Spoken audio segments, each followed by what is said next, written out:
হয়, মই বৰ্তমান উপস্থিত আছো শিৱসাগৰ জয়সাগৰ জোনাকী নগৰত আৰু জোনাকী নগৰত এটা ভয়ংকৰ ঘটনা সংঘটিত হৈছে। কৃষ্ণ দাস নামৰ এজন ব্যক্তিৰ ঘৰত এটা প্ৰকাণ্ড গাঁত সৃষ্টি হৈছে, য'ৰ পৰা তেল নিৰ্গত হৈছে, খাৰুৱা তেল নিৰ্গত হৈছে, আৰু যাৰ কাৰণে এটা আতংকময় পৰিৱেশ সৃষ্টি হৈছে আৰু যাৰ কাৰণে চিন্তিত হৈ পৰিছে স্থানীয় লোকসকল, লগতে এই যিগৰ ব্যক্তি তেওঁলোকৰ চিন্তিত হৈ পৰিছে। আমি প্ৰথমে এনি ভাৰতৰ দৰ্শকসকলক এই পৰিৱেশ ব্যৱস্থা কৰিছোঁ, কিন্তু এটা প্ৰকাণ্ড গাঁতৰ সৃষ্টি হৈছে। পুৱাই এটা পাকঘৰত তেওঁলোকৰ প্ৰকাণ্ড গাঁতৰ সৃষ্টি হৈছে, য'ৰ পৰা খাৰুৱা তেল অহৰহ তেল নিৰ্গত হৈ আছে, যাৰ ফলত কিন্তু যিকোনো সময়তে এটা আতংকময় পৰিৱেশ সৃষ্টি হ'ব পাৰে, যিকোনো সময়তে অগ্নিকাণ্ড সংঘটিত হ'ব পাৰে, আৰু তাক লৈ চিন্তিত হৈ পৰিছে স্থানীয় ৰাইজসকলৰ লগতে এই যি গৃহস্থ চিন্তিত হৈ পৰিছে। আমি যি পৰিৱেশ এনি ভাৰত দৰ্শকসকলক সামগ্ৰিক পৰিৱেশ দেখা হৈছে, এটা প্ৰকাণ্ড গাঁত অহৰহ ইয়াত উতলি আছে। ইয়াৰ খাৰুৱা তেলৰ যি প্ৰক্ৰিয়া আমি দেখাব চেষ্টা কৰিছোঁ, মোৰ সতীৰ্থই দেখাই আছে যিকোনো সময়তে ভয়ংকৰ ঘটনা সংঘটিত হ'ব পাৰে, আৰু চিন্তিত হৈ পৰিছে স্থানীয় লোকসকলৰ লগতে। আৰু যিজন ব্যক্তি আছে তেওঁলোকে চিন্তিত হৈ পৰিছে, আৰু মহিলাগৰাকী আছে যাৰ ঘৰত এই ঘটনা সংঘটিত হৈছে। আমি তেওঁৰ পৰা ভাবিব চেষ্টা কৰিম। বাইদেউ, কি হ'ল ঘটনাটো ক'বচোন। মোৰ আজি 5-6 বছৰ আগত তেল ইয়াত হেৰি হৈ আছিলে, পুখুৰী 5টা পুখুৰী আছে। 5টা পুখুৰীত মোৰ গোটেই অনিষ্ট কৰিছে। তেখেতলোকক মই জনালো, কথা পাতিলো, এপ্লিকেশ্যন দিলো, কিন্তু কোনো গুৰুত্ব নিদিলে। আৰু গতিকে আজি মোৰ ঘৰত এনেকুৱা এটা ডাঙৰ ঘটনা হ'ল। মই ভাত বনাব ডিউটিলৈ গৈছিলো, ঝাৰু দিবলৈ। মইতো কলেজত ঝাৰু দিব যাওঁ। তাৰপিছত মই বিয়াক লৈ যাচোন যদি, তাৰপিছত মই জুইকুৰা জ্বলাবলৈ লওঁতে এটা এনেকুৱা প্ৰকাণ্ড শব্দ হ'ল। একো ভাবো ভগৱানৰ কৃপাত অনিষ্ট নহ'লে। শব্দটো হোৱাৰ পিছত মই ভাবিলো লিগৰি গাত নি। তাৰপিছত দেখিছো সমানে যেনেকে ভূমিকম্প অহা নিচিনাকে বহল হ'ল। তাৰপিছত দেখিছো উতলা তেল উতলি আছে। তাৰপিছতে মইতো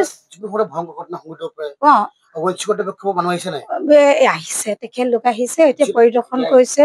এতিয়া কমপ্লেইন কৰাৰ পিছত তেখেতলোক আহিছে। তেখেতলোকে কি বিচাৰ কৰে আৰু মোৰ কিমান অনিষ্ট হৈছে ইমানখিনি, আৰু মোৰ পুখুৰীও বহুত অনিষ্ট হ'ল। আপোনালোকে কৈছে, আমাৰ অৱগত কৈছে যে আপোনাৰ ঘৰৰ কাষত এটা পুখুৰী আছে, য'ত এটা নহয় 5টা পুখুৰী আছে, য'ত আপোনালোকৰ মৎস্য উৎপাদন কৰি আপুনি সেইখিনি বিকি মেলি আপোনাৰ ঘৰৰ জীৱন নিৰ্বাহ।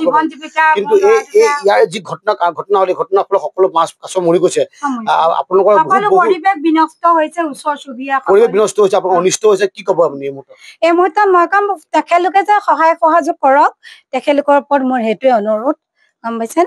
আৰু আমাৰ পৰিৱেশ যিসকল ওচৰ চুবুৰীয়া সকলো আছে, সকলোৱে ক'ব, আৰু সকলোৱে যিখিনি জীৱ জন্তু আছে তেখেতলোকৰ বহুত অনিষ্ট হৈছে। আৰু অনিষ্ট হোৱাৰ ফলত ময়ো কথা শুনিব লাগে, গালি শুনিব লাগে, কিন্তু শুনো। তাৰপিছত মই কৰি দিম বুলি কওঁ, তেনেকে কেছো হৈ গৈছে মোৰ সৈতে। গতিকে ONGCয়ে মোক সকলোখিনি সহায় কৰিব লাগিব। যিটো নেকি মোৰ এইখিনি ইমান অনিষ্ট হৈছে, মোৰ এটা ঘৰ বনাই দিব লাগিব, মোৰ ফিচাৰীখিনি গোটেইখিনি হেৰি কৰি দিব লাগিব, আৰু মোৰ ল'ৰা দুটা সংস্থাপন দিব লাগিব। আৰু পুত্ৰ নেকি বাৰু? সম্ভৱ হয়, দেখা দিওকচোন বাৰু। আমি দেখাইছো এনি ভাৰত দৰ্শকসকলক পোনপটীয়াভাৱে দেখা এডাল এটা সৰ্ববৃহৎ গাঁত ক'ব দেখাব লাগিব।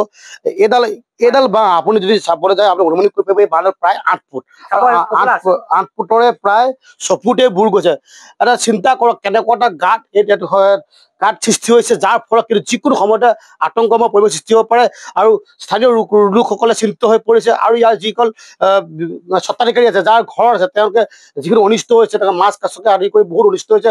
সকলো অনিষ্ট তেওঁলোকে ইয়াৰ মূলধন বিচাৰি ONGC অৱগত কৰিছে।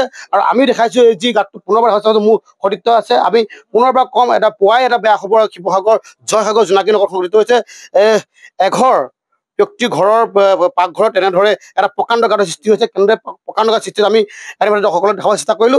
আৰু বৰ্তমান ইয়াৰ পৰৱৰ্তী সময়ত কেনেধৰণৰ পৰিস্থিতি হ'ব, কি হ'ব, কিদৰে ONGC কৰ্তৃপক্ষই ব্যৱস্থা ল'ব, আমি সামগ্ৰিক পৰিৱেশ এনি ভাৰতৰ দৰ্শকসকলক পোনপটীয়াভাৱে জনাবলৈ চেষ্টা কৰিম।